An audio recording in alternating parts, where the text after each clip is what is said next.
Hey there, it's CJ Willie, and I'm cracking a pack. Today is pack number 10, or the last pack in the Magic the Gathering Amonkhet Bundle Bingo. Check out my preview video for the explanation on how this bundle bingo will work. I've added the link to the preview video in the description below. So, as we get ready to crack open that final pack of Amonkhet, hopefully we'll be able to hit bingo. We're so close. I mean, we have bingo if we get Anointed Procession. We have bingo if we get an Amonkhet God, either this way or this way. We have bingo if we get Dread Wanderer. We have bingo if we get Bonto's Monument. So just about everywhere except for Glorybringer gets us a bingo. So let's get into it and let's crack this pack and get ourselves some bingo on this final go around. So what are the guesses? Yep, blue is going to lead it off. I can't remember if they said something about having difficulties in sorting it, so it ended up having blue being the color, but whatever. Okay, first card out of the pack is Illusionary Wrappings. So Illusionary Wrappings is 2 and a blue. For 3 mana, you get an enchantment aura. Enchanted creature has base power and toughness 0-2. So this is a card that did some work in Amonkhet, Hour of Devastation. You know, pretty much dwarfed a creature down to an 0-2. It was a card that I used a few times, like in a blue-white flyers deck. It was a good card. I liked it. Let's focus in a little bit. Yeah, there. Makes it a little easier to read the card. All right.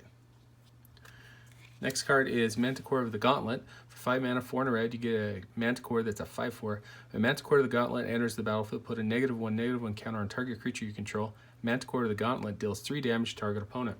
I like this card quite a bit. It was a card that, yeah, you'd play it. Maybe it came down as a 4/3. More than likely, it did come down as a 5/4 because by this point, you could put a -1/-1 counter on some other creature. And there were a lot of games where it just ended the game. Opponent would be down to 3, and you'd play this and deal the last 3 points of damage. Next we have Winged Shepherd for 6 mana, 5 and a white. We get an angel. It's a 3/3 with flying, vigilance, and cycling. So I ran a deck that was blue-white that ran on cycling, used Drakehaven.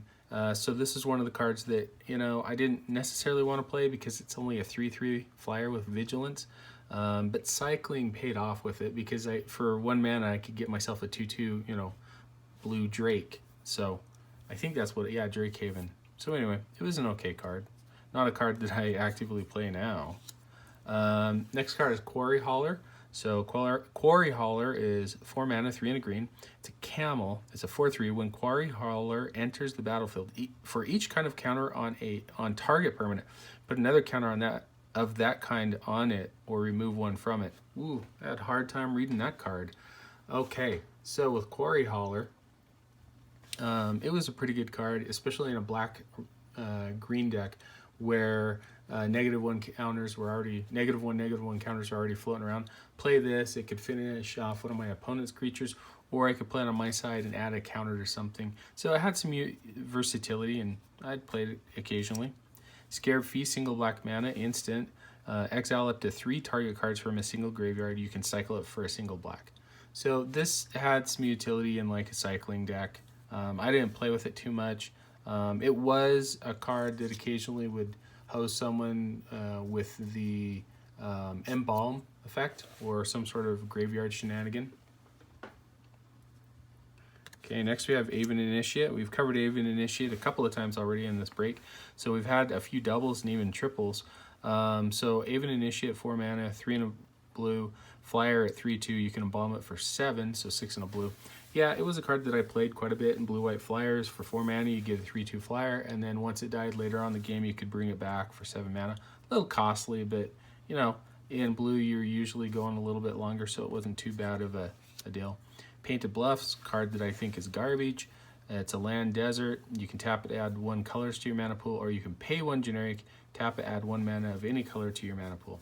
No, I'm not going to spend time on it. I don't think it's a worthwhile card in just about any format, especially Amonkhet. It was way too slow. Taxed your mana. Bitterblade Warrior, 2 mana, 1 and a green. It's a Jackal Warrior that's a 2/2. You may exert Bitter Blade Warrior as it attacks. When you do, it gets +1/+0 and gains Death Touch until end of turn. So green-white kind of had an aggro strategy. Green-red had an aggro strategy. What was really interesting is green-red or green-white didn't pan out because it seemed like green just wasn't fast enough for either white or red. So white and red paired together to make the super aggro format that you die to really quick. Though green-black was something, green had Exert too, but it just seemed to be, typical green, a little bit bigger creatures, a little bit longer to get out, and it wasn't as fast a pairing as red-white was. Although I tried green-white and green-red to, get a little bit aggressive or run those creatures, red-white was the way to go. Next card is Violent Impact. I believe we've gotten either 3 or a playset of these garbage cards in this bundle. So Violent Impact, 4 mana, 3 in a red, sorcery, destroy target artifact or land. Even cycling 2 does not save this card from being absolute garbage. Alright, Binding Mummy, 2 mana, 1 in a white, 2/2 zombie. Whenever another zombie enters the battlefield under your control, you may tap target artifact or creature. I like Binding Mummy quite a bit as a 2-drop. It played really well in the red-white aggressive strategy, especially if you had some other white zombies that were a little bit lower to the ground. You could play them, they would tap, a target creature. It even worked out in black-white where you had mummies running around. So it was an okay card. It wasn't awesome, but it was a good card. Our first uncommon, and it looks like we've gotten 3 of these uncommons in this bundle, so Collation has been really rough. Onward to Victory, 3 mana, 2 in a red, instant, target creature gets +X/+0 until end of turn, where X is its power. Or Victory, 2 in a white, sorcery, Aftermath, so you cast it from your graveyard. Target creature gains double strike until end of turn. So it had a little bit of kind of weird, awkward tension. The first half was an instant. You get a really cool bonus if you casted the second half, but you had to cast it as sorcery. So really, in a lot of ways, it would make both cards be a sorcery if you wanted to cast them on the same turn for 6 mana. Even if you didn't, Onward, getting the buff if there were no blocks declared was a pretty good surprise. Flameblade Adept, single red mana. It's Jackal Warrior, a 1/2. It has Menace. Whenever you cycle or discard a card, Flameblade Adept gets +1/+0 until end of turn. This didn't really make it into the aggressive build. I didn't see too much play in it. I mean, you couldn't beef it if you were cycling quite a bit. For every time you cycle or discard something, it was like a 2/2, then a 3/2, then a 4/2, then a 5/2 with Menace. But this, unfortunately, got lost in the shuffle to Bloodlust Insider, which was also a single red mana that was quite a bit more useful in the red strategy decks. Okay, our final uncommon, did we get a Bantu's Monument so we can mark something off? No, we got Crocodile the Crossing. So for 4 mana, you get a 5/4 Crocodile that has haste. When Crocodile the Crossing enters the battlefield, put a -1/-1 counter on target creature you control. In green, it was pretty easy just to slap this counter on another creature, and then on turn 4, swing in with a 5/4. They did a lot of damage. I liked this particular card. I played it in the block kind of standard environment at that time in a black-green negative counter deck. Eventually, when Ixalan came in, I tried to do an Obzon build with Tocatli Honor Guard that shut off any of the when creatures enter the battlefield effects. So basically, I could just play this for 4, not have to worry about putting a -1/-1 counter somewhere else. And that deck didn't really work as well as I wanted. The mana was really rough, Obzon mana, and although there was a couple times where everything would just line out the way I wanted, never was really able to get that deck going. Okay, so our rare and mythic rare. We didn't get Bantu's Monument, so we're really down to one of these 3, either an Amonkhet God, Anointed Procession, or Dread Wanderer.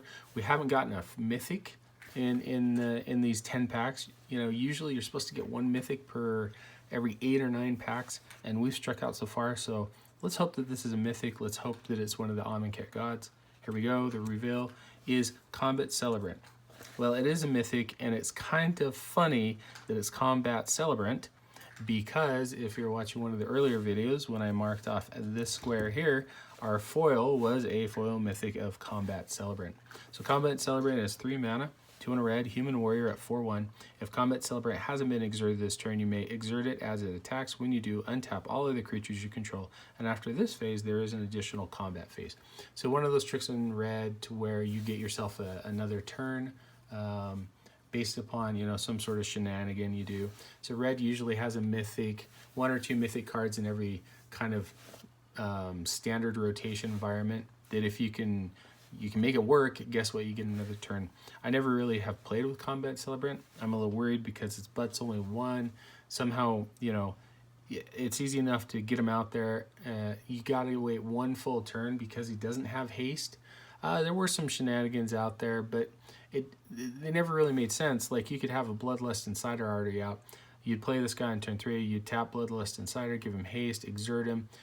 The problem is you pretty much wasted most of your mana and you didn't really have a way to control for him not dying.